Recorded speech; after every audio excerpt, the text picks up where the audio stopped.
probably remember that teacher-student relationships as an IFX size as an area, and that's very much bound up with a core principle of creating a good psychological climate in the class.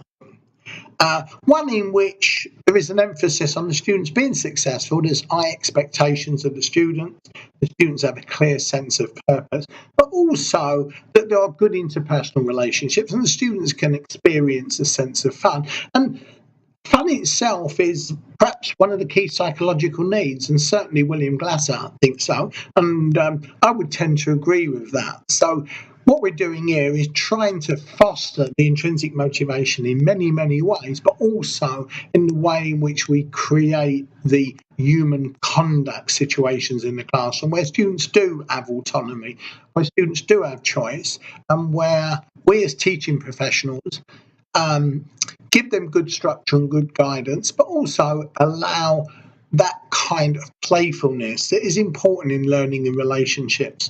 So it's an eye effect area. So let's have a look at a couple of features. In a good psychological climate, there is likely to be, as the famous success coach Anthony Robbins said, rapport. And for him, rapport is the ultimate tool for getting results with other people. So when we talk about relatedness, we're likely to have trust and respect between us and the students, and also the students being able to have similar types of relationship with most of their peers at least.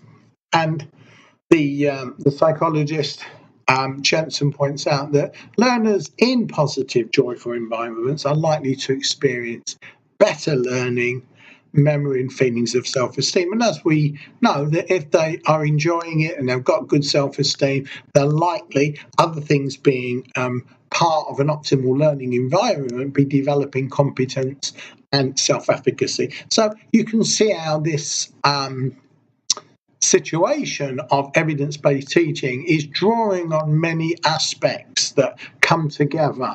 As we said earlier, that teaching is a system, Stigler and Eibert, and it has a synergetic effect. So the psychological climate is another Russian doll strategy that runs for everything. It doesn't matter whether the learning's face-to-face or online, the psychological climate is still important. And one could say very important in an online environment where one doesn't necessarily have that immediate impact. Well, humour with an H. I'm a Cockney, I don't use H's.